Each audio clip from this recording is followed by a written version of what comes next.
Firman Tuhan kita pada saat ini Yakobus 1 ayat 2 berkata, "Saudara-saudaraku, anggaplah sebagai suatu kebahagiaan apabila kamu jatuh ke dalam berbagai-bagai pencobaan." Saudaraku, menjalani hidup sebagai orang Kristen bukanlah berarti langkah kita menjadi mudah dan tanpa masalah.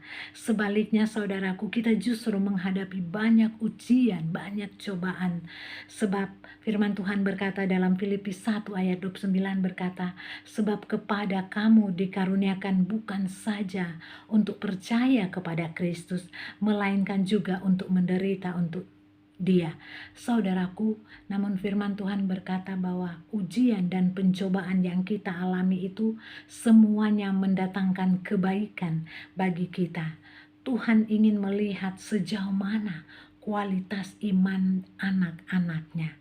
Saudaraku, ada dua kemungkinan yang akan terjadi apabila seseorang mengalami ujian dan pencobaan. Ia akan merasa kecewa dan meninggalkan Tuhan, atau akan semakin tekun dan semakin melekat kepada Tuhan, sehingga imannya semakin bertumbuh dan dewasa. Saudaraku, ada kalanya Tuhan mengingatkan kita dengan keras melalui keadaan atau situasi yang kita alami, supaya kita belajar bergantung penuh kepadanya dan berdiri di dasar iman yang teruji.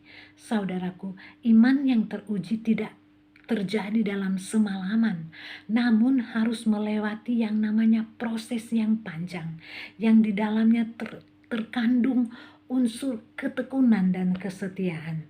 Oleh sebab itu saudaraku, melalui firman Tuhan saat ini, saya mengingatkan kepada saudara bahwa jangan pernah mundur. Jangan pernah mundur di dalam Tuhan. Jangan pernah jauh dari Tuhan. Jangan pernah undur dari Tuhan hanya karena masalah. Saat dalam pencobaan kita merasa Tuhan tidak memperhatikan, jangan ada di pikiran kita. Karena setiap saat Tuhan memperhatikan kita.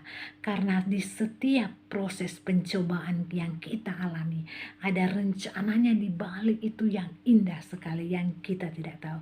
Oleh sebab itu saudaraku, tetaplah bersama Tuhan, maju terus di dalam Tuhan. Amin.